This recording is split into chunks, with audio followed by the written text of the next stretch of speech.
Canucks, your daily podcast on the Vancouver Canucks. Part of the Locked On Podcast Network, your team every day. Welcome to the Locked On Canucks podcast, part of the Locked On network of podcasts.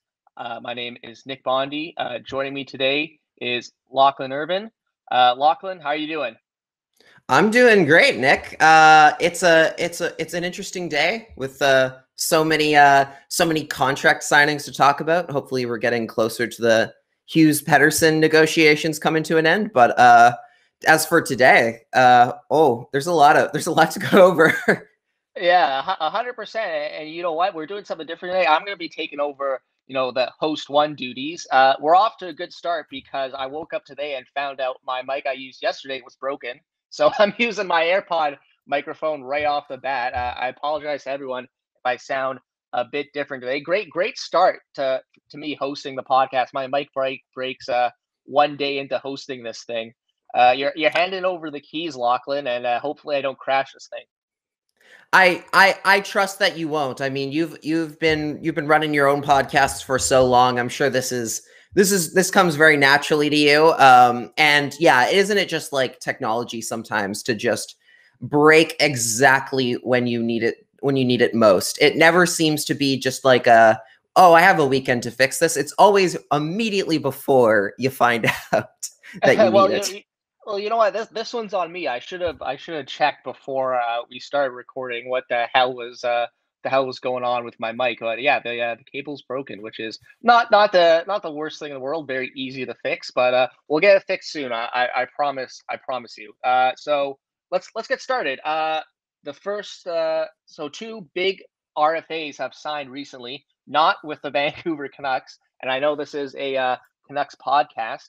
But it's two really important comparables, I think, for Elias Pettersson and Quinn Hughes. So first off, Kirill Kaprisov, Kirill the Thrill, Dollar Bill Kirill, as everyone's been calling him, and it's very applicable now. Signed a 5-year, $45 million deal with the Minnesota Wild, $9 million per season. Pretty crazy for a guy who played 50-odd games last season. I know it was a short regular season, but still pretty ridiculous for a guy who has played like 50 odd games. And just this morning, Lachlan, you were the guy who broke this to me. You were the insider for me. You're the one who DM'd me about this. Rasmus Dahlin of the Buffalo Sabres signed a 3-year, $18 million deal. The stereotypical bridge deal, $6 million per. Lachlan, how does this affect negotiations with Elias Pettersson and Quinn Hughes? So the Kaprizov comparable is, it's clear that's been talked about a lot, that's what Pettersson's camp has been waiting on and wanting to see is how much Kaprizov is going to come in at. And for a long time, that number of $9 million per has been floating around.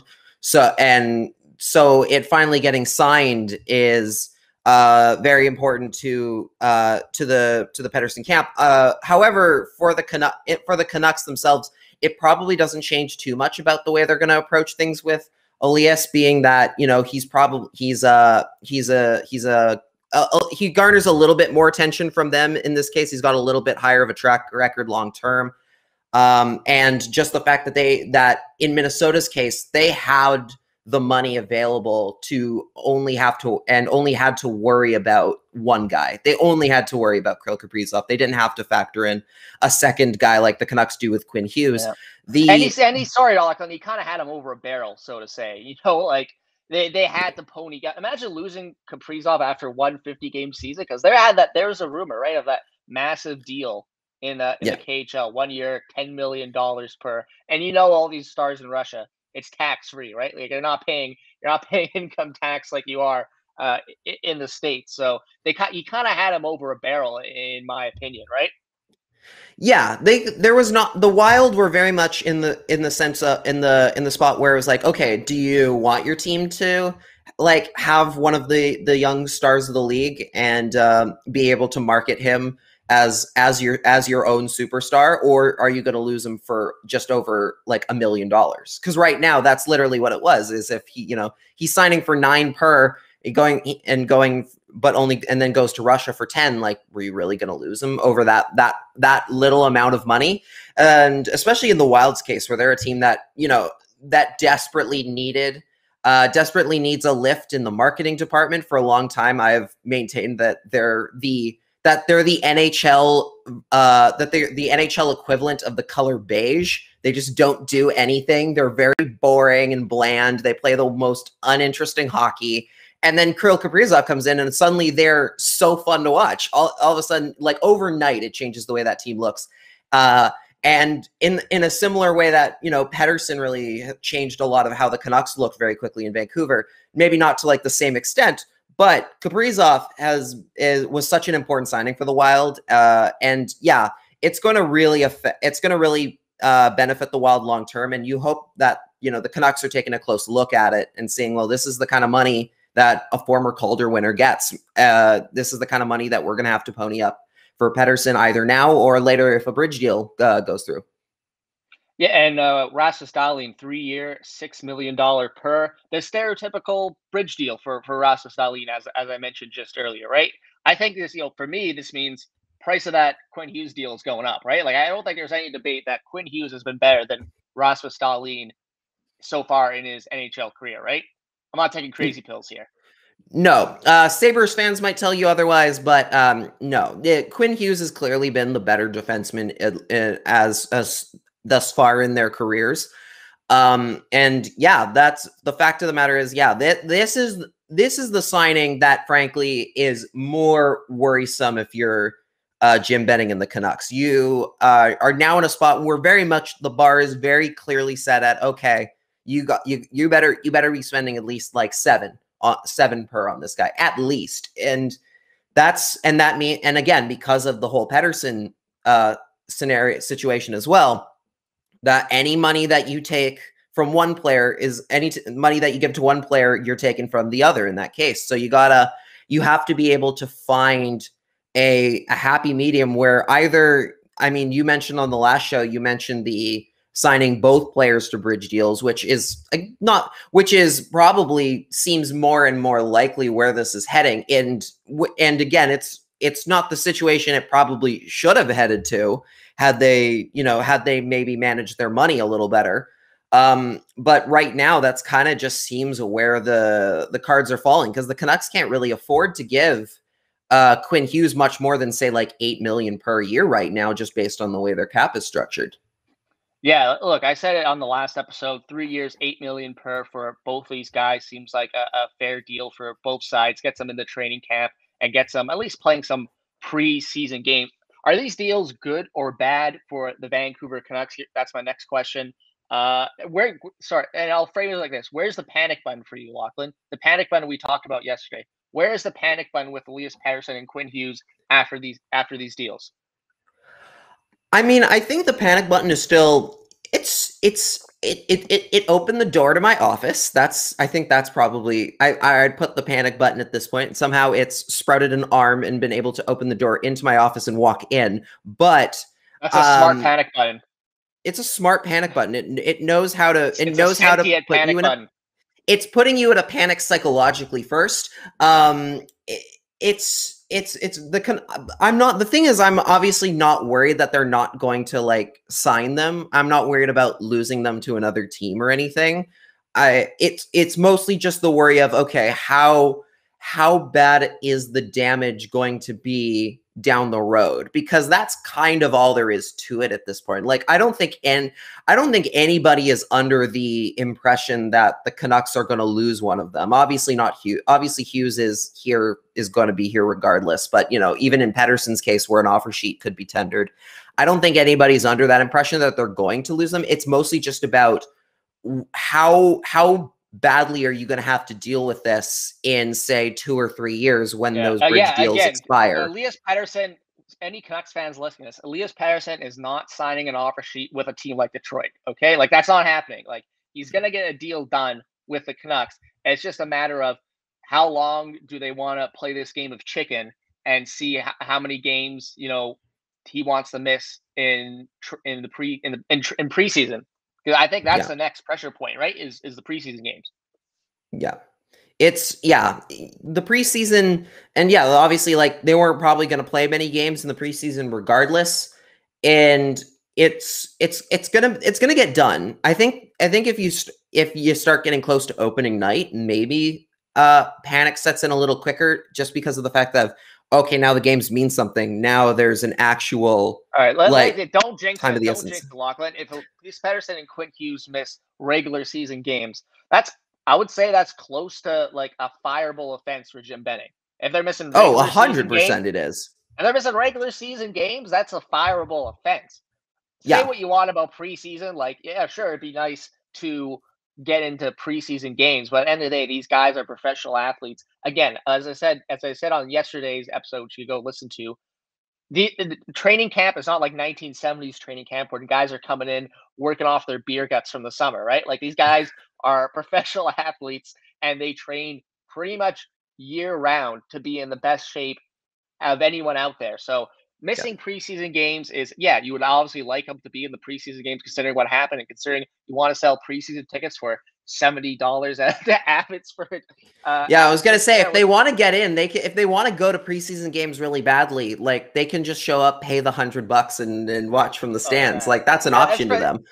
I get they need to make their money after no fans in the stands for an entire year, but $70 for a preseason game, like it is kind of steep. But yeah, you know what? Like if they miss regular season games, that is a fireable offense. But we're not there yet. Again, the panic button for me is on the desk. It's on the other side of the room. I can look at it. I'm not pressing it just yet. And if anything, I think these two deals, the Kaprizov deal, the Rasmus Dahlin deal, can help maybe expedite the process because you got two more comparables that just signed, and you can work off those. You can work off those deals for these negotiations. And hey, today is the media availability for Jim Benning. We're recording it just before his media availability, and what's the over under on questions that he's going to be asked about Pettersson and Hughes? I might take up the whole press conference from all these Big J journalists. Oh God, yeah, it's probably. I mean, I would be stunned if it wasn't just about every question, with maybe the exception of a rare Vasily Podkolzin question in there thrown in. Because I mean that's the only thing on anybody's mind right now. Because I mean, again, without Pettersson and Hughes, the Canucks don't really have a team. They have the outer workings of a team, but they don't. They're missing the actual core pieces. So yeah, it's going to be extremely important that Jim Benning approaches that press conference very well. And yeah, I think like you said, I agree that if there's one good thing that comes out of these contract signing for the Canucks, it's the fact that it should speed things up. It should absolutely speed up the process of getting these done. I believe there's only right on the table right now. I believe only I think there are only 4 RFAs left, maybe 5. Brady Tkachuk is one of them. Kiefer Bellows and Anatoly Golishev are the other 2 both for the Islanders. So there's only 5 guys left on RFAs who've yet to been signed. So this should help move things along for the Canucks at the very least. Mm-hmm. And a soon-to-be RFA is Jack Hughes. But first, I want to talk to you about DirecTV. DirecTV brings you live TV and on-demand favorites together like never before, which means you can watch your favorite sports, movies, and shows all in one place. And the best part, there is no annual contract. So stop waiting and get your TV together with DirecTV Stream. As a sports fan, I can tell you there's no better feeling than having all the sports in one place. Don't have to work around trying to find those pirated streams. That's the worst. You can learn more at directtv.com. That is directtv.com. We're also brought to you today by Built Bar. Did you know that Built Bar has many delicious flavors? There is something for everyone. They have coconut, raspberry, double chocolate, salted caramel. They have classics like strawberry and orange. They're also very, very healthy for you. 17 to 18 grams of protein, only 5 grams of net carbs. Order today and get the grasshopper cookie or raspberry or whatever you like. Built Bar is the official protein of the U.S. track and field team. Go to built.com and you can get 15% off your order. So Built.com, 15% off your order. Okay, so we just mentioned it. Jack Hughes, right? Jack Hughes and his comments on the Vancouver Canucks. I got the transcribed quotes right here. I'm going to read it to you, Lachlan. And I'm just going to ask you, fair or foul? That's just all I want to hear, okay? So here's quotes on the Vancouver Canucks. I think Quinn got disrespected this year. People question his defense this year, but at the end of the day, when you're on a bad team, you don't score as much as you like, and you give up more goals than you should. I think people forget he's an elite defenseman in this league. That 1920 playoffs, he and PD were incredible. They were driving that team to Game 7 against Vegas. He's going to have a big-time year, and I think people forget how good he is. So, fair or foul comments? I mean, Quinn's agent, Jack Hughes, is, doing a very good job at speaking for his client and really putting a positive spin on things. Now, look, obviously, family, you're going to see things a little differently. You're obviously always going to have your family, your team, your brother's back on that sort of stuff. And now there are a couple things that he talks about in there. Like, Quinn was very good in the playoffs, but, talking about the driving that team to Game 7 in Vegas, like, my immediate thought is, I don't think he changed his name to Thatcher Demko at any point, who was the sole reason they got to that Game 7. Let's not kid ourselves. Yeah, 100%. Here. Yeah. Now, the one thing that's not up for debate here is the fact that, yes, Quinn Hughes is an elite defenseman in the NHL, but his numbers in his own zone did dip. They did take a little bit of a dip. I don't think he was completely egregious. I do agree with in Quinn Hughes's case, he was arguably in a lot of cases one of the only good defensemen on the team, and had to play a lot harder minutes and had to do a lot more things without the help of, say, having a stabilizing force like Chris Tanev on your blue line. I think he had to deal with a lot more this year. I think just being a sophomore in the league meant he garnered more attention from the teams that he was playing. And I think he definitely struggled at times. Now, if anybody thinks that's going to translate into, oh, this is the new normal for Quinn Hughes, he's just bad now, and he's just bad in his own end, yeah, you're out to lunch on that. But I see where Jack's coming from, on the sense of, like, yeah, there were definitely some people who were being, a little overly critical of Quinn Hughes at points, apparent, especially when you factor in just how rough that defense was around him. But that's not to say he was perfect. He clearly had flaws, and there were holes in his game that he's going to work on, that I'm imagined he's worked on this year, and he's probably going to come back a lot better this year for it. If there's one guy in the blue line I'm betting to bounce back, it's Quinn Hughes in a big way, right? Yes, that's the guy 100%. you want to. That's the guy. That's the young guy you have to, hope he figures out, or at least he was good his first rookie year defensively, right? Like, I still remember his very first regular season game that year against the Oilers. Leon Draisaitl stiff arming him going towards the net, and I'm thinking, oh man, like, this guy's going to be a liability defensively the entire season. That's not good. And then, for the rest of the season, he figured it out. But yeah, last season was a big step back. But that's the guy you hope figures it out, right? Is Quinn Hughes.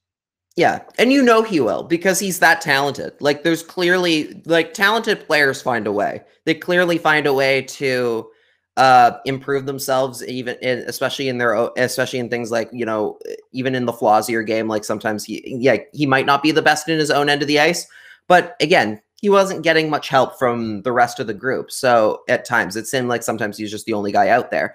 I think on a better group, on a better team where he's not necessarily relied upon to already be kind of like the anchor of the blue line, so to speak, I think his numbers probably look a lot better. I think it's just the fact that he's playing so many tough minutes and doesn't really have a really bona fide solid number two option to help stabilize things out there right now. And they didn't make an effort to go find necessarily during the off season. So you have to hope he's going to come back, because again, Travis Hamonic better be able to figure it out. That's his option.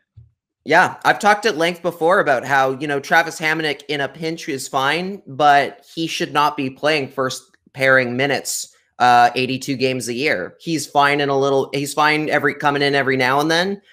Even Luke Shen, who's a guy I really like, and I think matches very well with Quinn Hughes, he shouldn't be playing 82 games, no matter how good he does with Quinn Hughes. You still need somebody better and more qualified to be playing that amount of ice time and taking those options. You know, it can't be Tyler Myers because he wants to do the same things as Quinn Hughes. So you can't expect him to pass it off necessarily if he and stay back while Hughes takes a rush. So your options are very limited.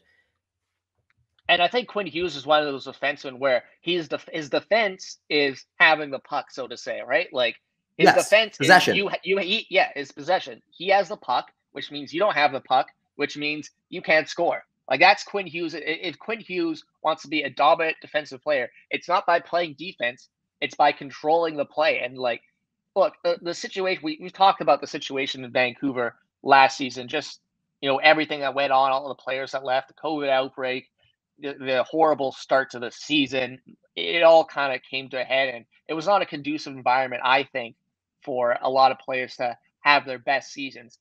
At the same time, Quinn Hughes has to be better next year, no doubt. And what's funny to me is the reaction online was mostly about Jack Hughes calling the Canucks a bad team. Yeah, the Canucks were a bad team yet last year. Like the truth hurts sometimes, guys. Yep, they sure. Yep, I think for a lot of, I'm sure for a lot of people, it was mostly the Devils were a bad team calling too, the kettle black. Yeah, the Devils were a bad team too. But guess what? The Canucks. It doesn't mean he's wrong. Yeah, it doesn't mean he's wrong. Like the Canucks were a bad team last year. Like sometimes the truth hurts. I'm sorry to tell you, everyone.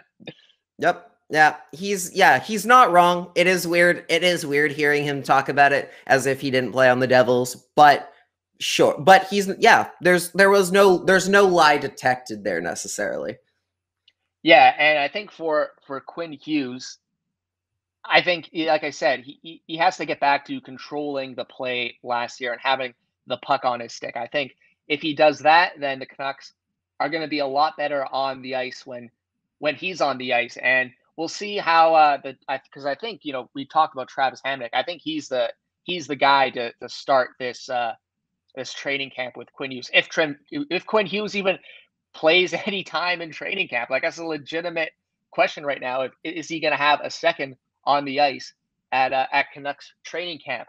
What do you do on pairing one if he's not there? Like, are you looking at a situation where it's OEL playing with Hamonic or Luke Schenn out there? Maybe Jack Rathbone gets trial by fire. Probably their best option, frankly, is Rathbone didn't give them a shot. But yeah, like, oh man, if you enter the preseason games with that, even like if they weren't necessarily going to play that much, it's not looking good. It's not looking good back there. Yeah, Lachlan, are you a gambler? I'm not actually. Are you?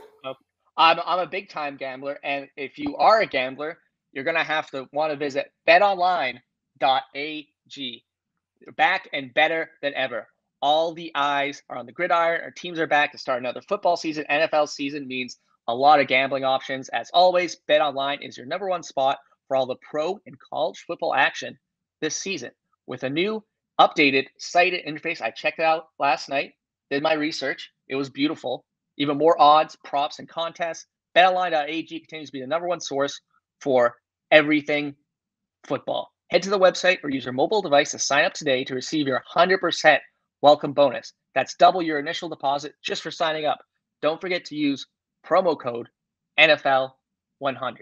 BetOnline, the fastest and easiest way to bet on all your favorite sports. So yesterday, Lachlan. Hold up. Leave a little bit of. You want to leave yourself a little bit of like silent room, so just so you know where to put the ad locator. So just like. Okay. Go. Okay, good idea. Okay, so Lachlan, sad news yesterday in the hockey realm was the announcement of Jim Hughson retiring from the broadcast game. I'm still very disappointed that he just kind of retired out of the blue. I'm sure, his decision, what have you, but it would have been nice to have him get some sort of send-off, like the Bob Cole send-off, right? Like that would have been nice, and I think that would have been appropriate. But, Jim Hughson, what are your memories of Jim Hughson? For me, I'm 27 years old. To me, he was, I grew up starting watching the Vancouver Canucks when he was the regional broadcaster of this team, right? On Rogers Sportsnet Pacific, and then obviously he got the CBC gig probably when I was in grade 8, or I think 2008, somewhere around there. And then he was, the national broadcaster, did all the Stanley Cup finals and that. And I'm sure a lot of people have memories that way. But that, and also the classic like mid 2000s EA NHL games, right? Like he was the voice for those like NHL 05, NHL 06, the games I played incessantly on my GameCube. That was, I just remember, I have so many like Steve Konowalchuk. You remember him from the Colorado Avalanche? He had a very nice way of saying Konowalchuk that I used to always play as the Avs because they were absolutely stacked in those games. They had like, that was the time when they had like Teemu Selanne and Paul Kariya and like Sakic, Forsberg. List goes on. David Abisher was their goalie, but it was Jim Hughson, obviously a great voice, and for Canucks fans, great save Luongo. That's kind of like that's my best Jim Hughson impression. But what are your memories of Jim Hughson, Lachlan? I mean, you nailed it. You nailed it. I grew up with Jim Hughson. He's like I say he's like the soundtrack of my childhood. Basically, I just remember. Yeah, my very first video game was NHL 2002 with Mario Lemieux on the cover for the PS2. And I remember playing. And I remember playing that game and hearing all the different names and knowing all the different Canucks, and that's how I got to know a lot of who the Canucks were. Always liked hearing Dan Cloutier's name in the early years. And yeah, him and Don Taylor did a very good job on those games. And yeah, like I remember just growing up and hearing his voice. His voice was incredible. He had such a perfect way of like calling games. And it fits so well with the kind of hockey the Canucks played. Like it was just such a perfect fit between those two. And yeah, you mentioned great save Luongo. That one, those calls to me, especially as a kid who grew up a goaltender. Shout out to Ryan, producer for the SCT show. He had a great thread, or he posted the video yesterday of on a YouTube compilation of great save Luongo from Jim Hughson. I watched it again, gave me goosebumps. And of course, you have to mention the Game 7 OT winner against Chicago. I know people always bring up John Shorthouse's call. They slayed the dragon. Yeah, they slayed the dragon. But guess what? Like, how many people were listening to that game on the radio compared to the TV broadcast? I think a lot more people are watching the TV. So to me, the Dragon Slayer call is good, but Jim Hughson, it's a wonderful day for an exorcism, was like is almost like just as good or even better. Like he didn't have like he's like just the way he would yell like scores if you watch that clip again, it's just awesome. Sometimes you don't even have to say something clever. You just have to convey the emotion. To this day, one of my biggest regrets was that I was living in California for the entirety of the 2011 Cup run, and so I never got the Jim Hughson calls or the John Shorthouse calls of any of those games. I always got the American feed. And I've said before that I think John Forsland did a very good job on the Alex Burrows call. It wasn't obviously the same fervor as Hughson or Shorty. But I always maintain that I think he did a very good job on that call. But yeah, Jim Hughson is absolutely like somebody who I looked up to for a long time, especially as like a media person. Like I always loved the way he called games. I would try and mimic him whenever I played street hockey with my buddies.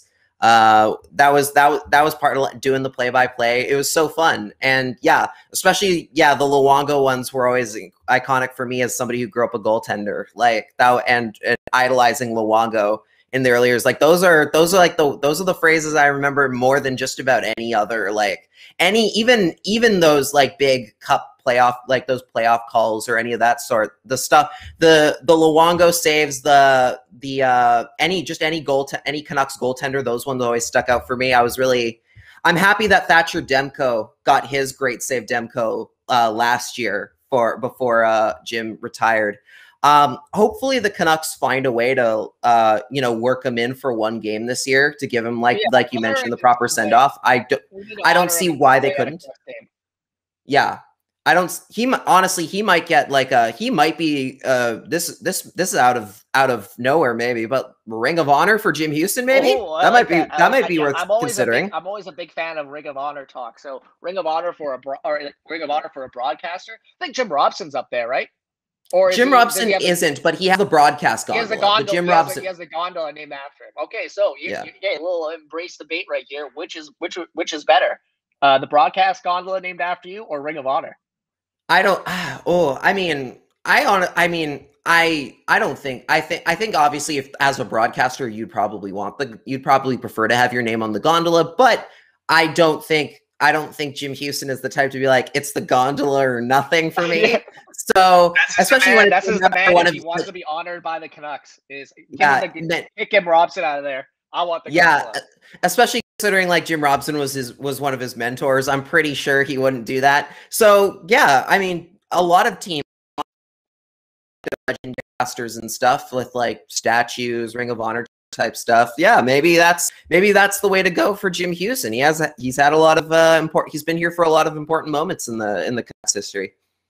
Yeah, I think we both agree though that he needs to be honored in some way at a Canucks game, even at a Canucks broadcast. I mean, I think they will. I think obviously Shorty and Cheech have worked with Jim Hughson before. They're no strangers to him, so I think there'll be a nice tribute that first regular season Canucks game, and even that first national broadcast for the Canucks. That has it for today's episode of Locked On Canucks, part of the Locked On Podcast Network.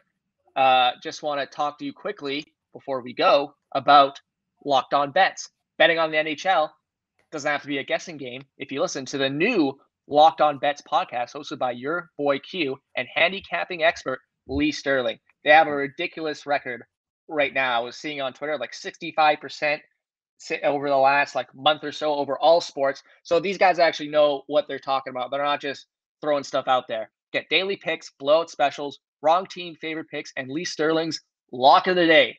Follow the Locked On Bets podcast, brought to you by BetOnline.ag, wherever you get podcasts. Once again, this is the Locked On Canucks podcast. My name is Nick Bondi. That is Lachlan Irvin, my brilliant co-host. Thank you for listening. We'll see you next time.